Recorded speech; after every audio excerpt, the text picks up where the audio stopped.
Heyo and welcome in to this video. Welcome into my channel. This is me drawing the cat in the leaves, this cat in the leaves. So as you can see, I'm drawing this cat here. I'm just kind of placing everything in where everything goes, where its head is, where its nose is, where its body is. As you can see, I do focus in on just the cat for this image. I know it's cat and leaves, the leaves around him. However, I wanted to focus just on the cat for this. Um, just getting the posing right, getting the character right. I only have 90 minutes, so I wanted to focus in rather than spread myself thin and focus on lots of things and then get not too much done or get everything kind of mediocrely ochre done, slowly done. I'd rather have a really good understanding of this cat and his pose and where everything fits in. Um, then focus in and try to get everything kind of detailed in and placed and not understanding. So I find that easier and better to do is to, if you only have limited time, is to focus in on one element, because that really does help in the end. Um, and even if you're working, on a piece that you've got more time on, you can do that too, not spread yourself thin too much, where you've got to clean a lot up. Just focusing in on trying to get one thing looking good at a time, it does help quite a bit, for me at least. Um, I think looking at it now, I can see probably some things that um, definitely need improving from this forward. I'm using shape a little bit more um, to help guide the elements like the ears. I think I've kind of fixed it up here, but the angle of the ears definitely were to start off with weren't looking or pointing in the right direction. Um, its placement of the eyes, its body shape.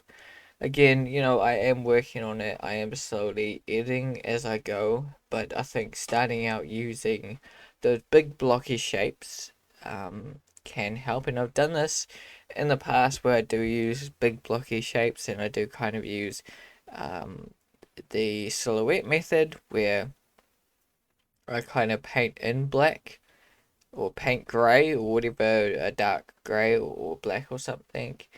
And then from there, I have kind of a silhouette, and then I kind of draw the character using that silhouette.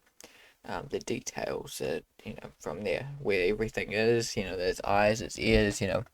Um, and it can be a good method to use as well. I don't use it all the time, but it's a good method, and I have used it in the past, and I do use it every now and again.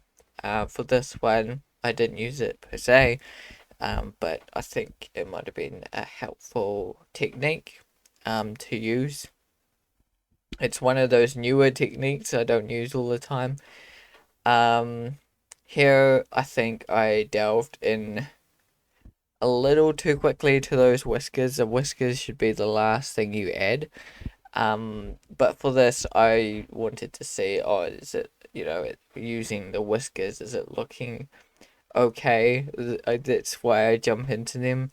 But definitely like in traditional painting and illustrating with color pencil, or usually painting, you leave the whiskers to last. You can't really see the piece.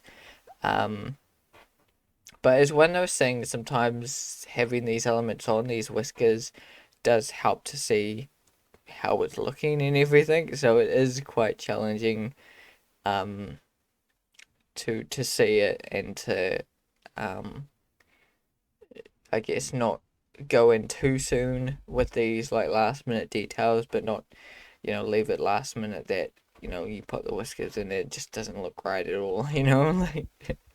So it is very challenging, but you know, I didn't spend too much time. I just quickly put in those whiskers as placeholders basically. So I didn't spend much time at all. They're just there to help guide me, and even then, I think I still can work on that face and, you know, using shape a little bit more.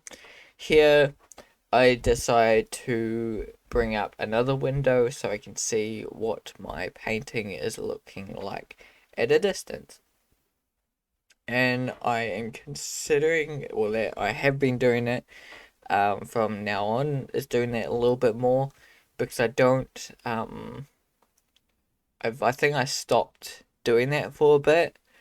I think it's just down to, you know, having to open another window and place it on. You know, that's not too much work, but it's just every time that I open Photoshop, I have to place all these windows to sort out my painting.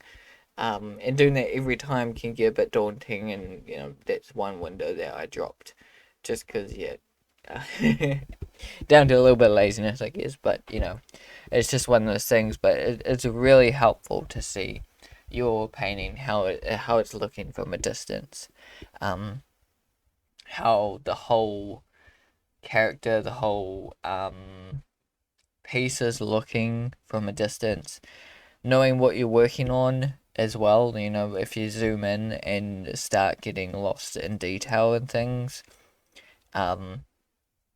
you know, might not understand how that is affecting your painting sometimes. So, you know, having a little screen there that is showing you what you're actually working on, how you're changing things while you're like zoomed in or something, that does help to, yeah, guide what you're actually doing, because you don't want to spend, you know, 3-4 hours doing this tiny little detail that doesn't even change the painting at all. It doesn't really add anything to or make your painting, you know, stand out, or um or look more finished, you know. So it is good to have. It shows you the whole silhouette of the character too. See, I'm zooming in here and I can't see the whole character, so I can't see, you know, how the look of that nose is affecting the whole painting, if that makes sense, you know, or the eyes or the mouth. Um, so having that little side panel there is really helpful. And again, it's down to me not opening it all the time. But now, you know, keeping it back in my routine,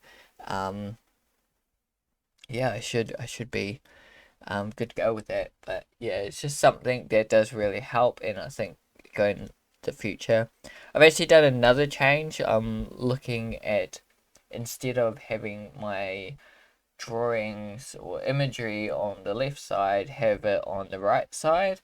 Um, I'm considering that and how that would work as well. Because yeah, that I think that might be a little bit more helpful, because it seems to me that um, I usually have like another image open on my other screen of, like, you know, this cat, and I mostly look at that side, like the right side. So I might change it where I have my imagery on the right side, what I'm drawing from, and draw on the left. Um, and see how that goes. You know, it's all experiments and how things go, um, and how things, yeah, work out. You know, it's different. You know, setups can help and make things work better. You gotta see if it works for you. Um, you know, I've done this for so long that I can be like, okay, you know, now that I've gotten things under control, you know, how things work, obviously, how to paint, and, you know, all this stuff. And now I can start to, you know, start to change things now, where it will slowly, you know, get me better. It's the same for, you know, new techniques and things like that. Like I said, the silhouette technique, which is really helpful. First, it's understanding it, and once you use it, it can save you lots of time and workout and energy. Once you work it out from there, how it works and everything like that. So, yeah, that's it for today. Hopefully you've enjoyed me painting this cat in the leaves. Although there's not many leaves to see. I'm gonna leave you to it and keep drawing, keep painting, and see you in the next video.